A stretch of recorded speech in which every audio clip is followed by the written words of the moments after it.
Assalamualaikum warahmatullahi wabarakatuh. Halo semua, perkenalkan nama saya Galia Lisa Putra. Hari ini saya akan menjelaskan materi tentang kemagnetan di kelas 9 semester 2 ini.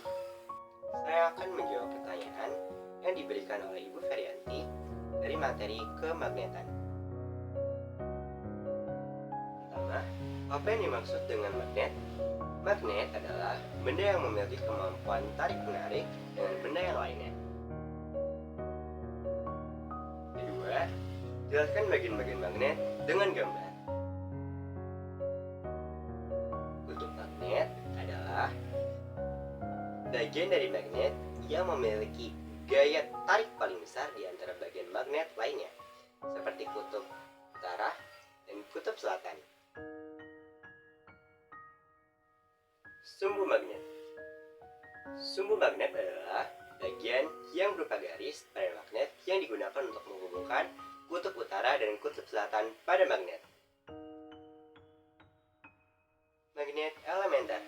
Magnet elementer adalah bagian dari magnet yang memiliki serpihan-serpihan paling kecil yang disebut dengan atom. Benda bisa memiliki sifat magnet jika magnet elementernya membentuk arah beraturan, sedangkan benda yang tidak memiliki magnet elementer yang berarah beraturan tidak dapat disebut benda yang memiliki sifat magnet. Contohnya terdapat dalam gambar seperti berikut, yakni ada magnet yang arahnya beraturan, sedangkan besi tidak memiliki arah yang beraturan. Berdasarkan sifat kemagnetan, benda dibagi menjadi 3 macam: feromagnetik, paramagnetik, diamagnetik. Feromagnetik. Feromagnetik adalah benda yang mudah dipermagnetkan dan mudah mempertahankan sifat magnetiknya, seperti besi, kobalt, dan nikel. Paramagnetik adalah benda yang memiliki sedikit kemampuan untuk dipermagnetkan, seperti aluminium dan magnesium. Diamagnetik adalah benda yang sulit dipermagnetkan dan cenderung menolak medan magnet, contohnya seperti tembaga dan emas. Lilitkan kawat pada paku yang sudah disiapkan. Semakin rapat lilitan, maka akan semakin baik hasilnya.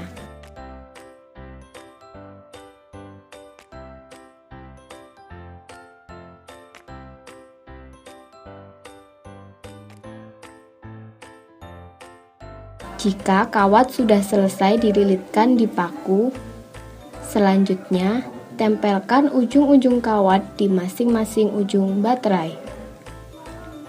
Kemudian, dekatkan paku ke paku-paku kecil. Lihat apa yang terjadi.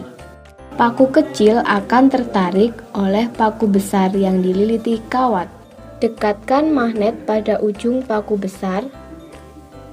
Usahakan sedekat mungkin dan magnet tidak menempel pada paku. Lalu, ujung paku yang lain dekatkan dengan paku kecil.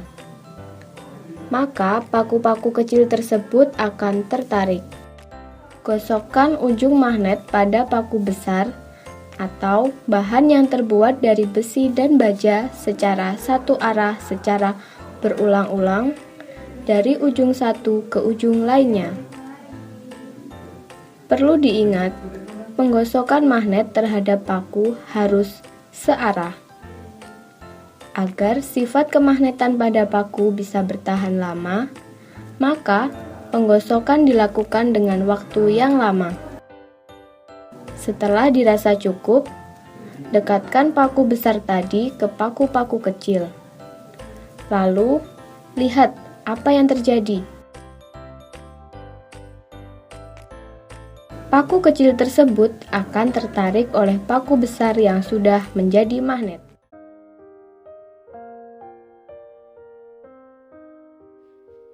Nah, mengapa kegiatan pada nomor 4 disebut dengan cara membuat magnet sederhana? Karena sifat magnetik yang dihasilkan hanya memiliki sifat sementara, dan sifat magnetiknya akan menghilang setelah medan magnet dihilangkan.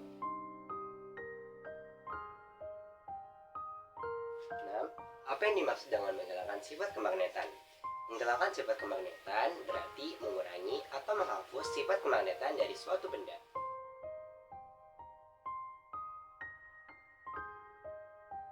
tuliskan 5 cara untuk menghilangkan sifat kemagnetan.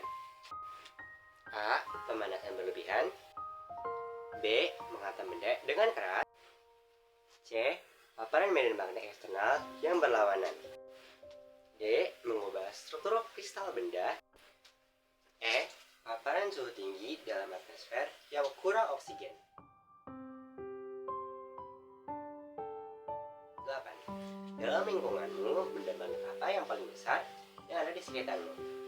Benda di lingkungan saya yang memiliki daya magnet terbesar berada pada benda motor listrik. Kenapa motor listrik?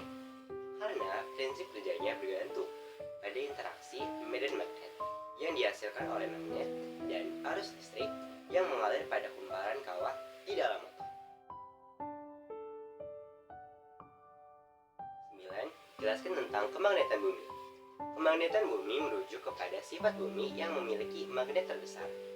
Ini terjadi karena adanya pergerakan besi di inti bumi yang menciptakan medan magnetik. 10. Apa yang dimaksud sudut utara dan sudut selatan pada magnet?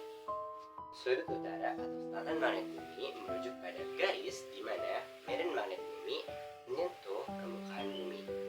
Sudut ini dapat bervariasi tergantung pada lokasi geografisnya. 11. Apa yang dimaksud dengan sudut inklinasi dan sudut deklinasi bumi? Jelaskan. Sudut deklinasi adalah kutub-kutub magnet bumi yang tidak tepat terhimpit dengan kutub-kutub bumi, sehingga mengakibatkan jarum kompasnya berbentuk arah utara dan selatan bumi. Sudut inklinasi adalah garis gaya bumi yang tidak selalu sejajar dengan permukaan bumi, sehingga mengakibatkan jarum kompas membentuk sudut dengan bidang mendatar.